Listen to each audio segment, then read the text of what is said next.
Service Quality Institute is the global leader in helping organizations keep customers, build market share, and improve the performance of the entire workforce so they develop a culture of delivering superior customer service. Conducted by John Scholl, President of Service Quality Institute, Service First is a unique video library designed to train your entire workforce in the art of exceptional service. It is composed of 12 different sessions. Each one contains key issues of quality customer service explored widely to understand the skills and techniques needed to offer a superior customer service over the global market. Hi, I'm John Scholl, President of Service Quality Institute. In January 1980, I introduced the world's first customer service training program. It was based on a simple concept. When you treat your customers like kings and queens, they are more loyal, spend more money with you, and generate positive word-of-mouth advertising. Over 27 years later, the level of service has continued to decline on a worldwide basis. We all know better than to treat people like that, right? Truth is, we've all experienced poor customer service. Worse, if we've never thought about what it takes to give excellent customer service, we've probably said or done wrong things ourselves with customers, co-workers, and even our family and friends.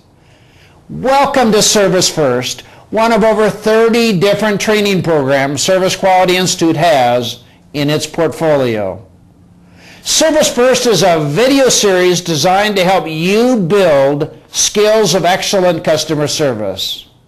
In this video, you'll take a look at how you interact with others. You'll gain understanding about important interpersonal skills. We invite you to make the commitment to practice these skills so that delivering high-quality service to your customers and coworkers becomes second nature.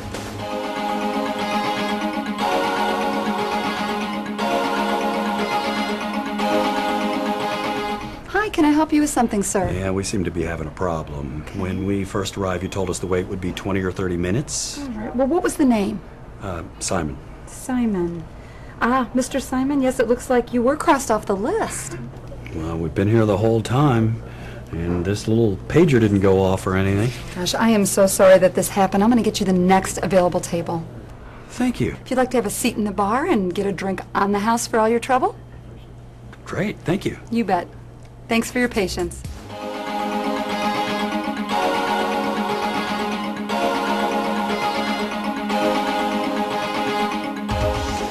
Many business experts believe that in the future, work teams will be the primary way that organizations accomplish that ultimate goal of customer satisfaction. What does teamwork look like? Here's an example. Steve, I need a few minutes to discuss this business loan I'm putting together. Sure, come on in. Have a seat. John Taylor's company has been a customer of this bank for 10 years. This year they're turning a pretty good profit. But John wants to borrow another $100,000 for some new equipment. I'm a little concerned about his debt-to-equity ratio. What do you think about that? Well, how do you think we should handle his request? Well, I'd like to find out a little bit more about how quickly this new equipment will impact his bottom line. His business is doing pretty well, but I don't want him to get in over his head. And I'd like to ask him to run a spreadsheet before we send this upstairs for approval. That's a good strategy. Let me know if you want to talk more about his numbers when he gets them in here. Thanks for giving me the time to run this by you. Yeah, sure. Teams can accomplish more than individuals, so companies of the future will rely more and more on teams to deliver products and services to its customers. But if you want to be prepared for this transition and want an advantage during your company's selection process, you'd better start practicing now.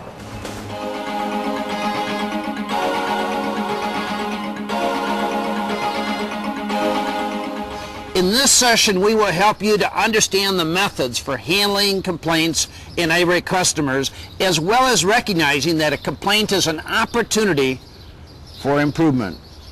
If we never hear about problems, we cannot correct them.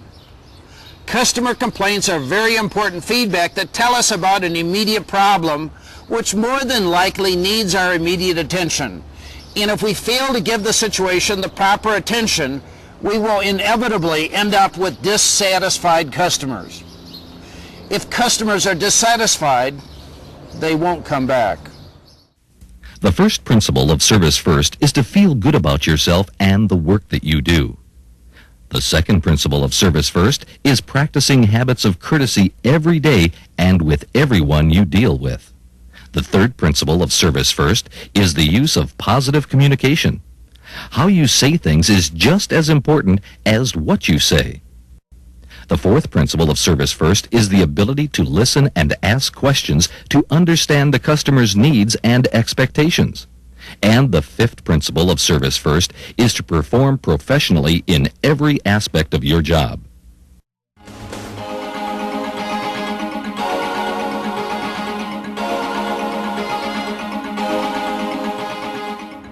You've heard the old saying that first impressions are lasting. But did you know that people form their first impressions in only 5 seconds? In those first 5 seconds, you communicate your attitudes about yourself, your customers, and your job. So it's important to focus on the positive.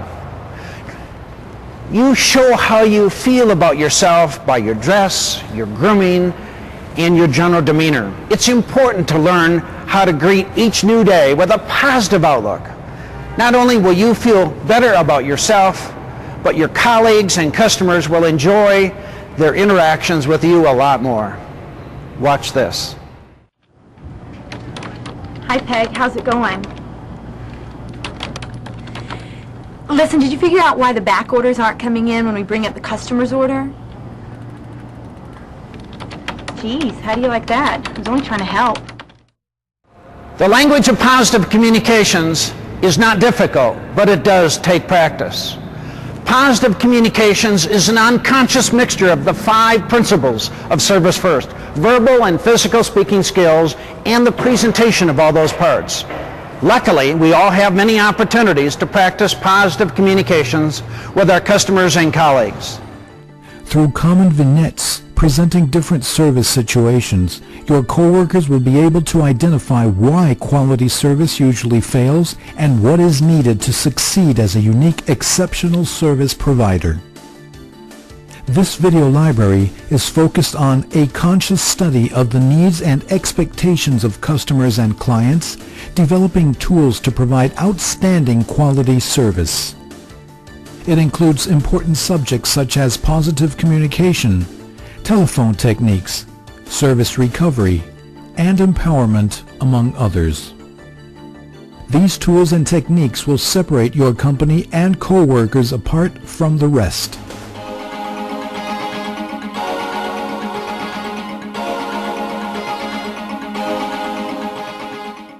This video will explore the key skills of effective questioning and listening. Why are these skills important? Questioning and listening dramatically demonstrate courtesy and respect for customers. And questioning and listening helps you find out what customers need. You'll find that by using just a few techniques, you can give even better, more professional service to your customers. Hi, how can I help you? I need a dozen ribeye steaks for dinner tonight. I've invited my entire family to celebrate a special occasion. Well, we only have a couple of ribeyes here, and I know there aren't any in the bag. What am I going to do? My family really likes ribeyes. We have a whole boneless ribeye roast, and that's the cut of beef that ribeyes come from. I'd be glad to have it sliced for you, or you could roast it whole. Are you sure that the ribeyes from that will be as good as the steaks I usually buy? I assure you they will be. Asking questions builds rapport with your customers and coworkers. It shows them you're interested in finding the best solution. And when skillfully done,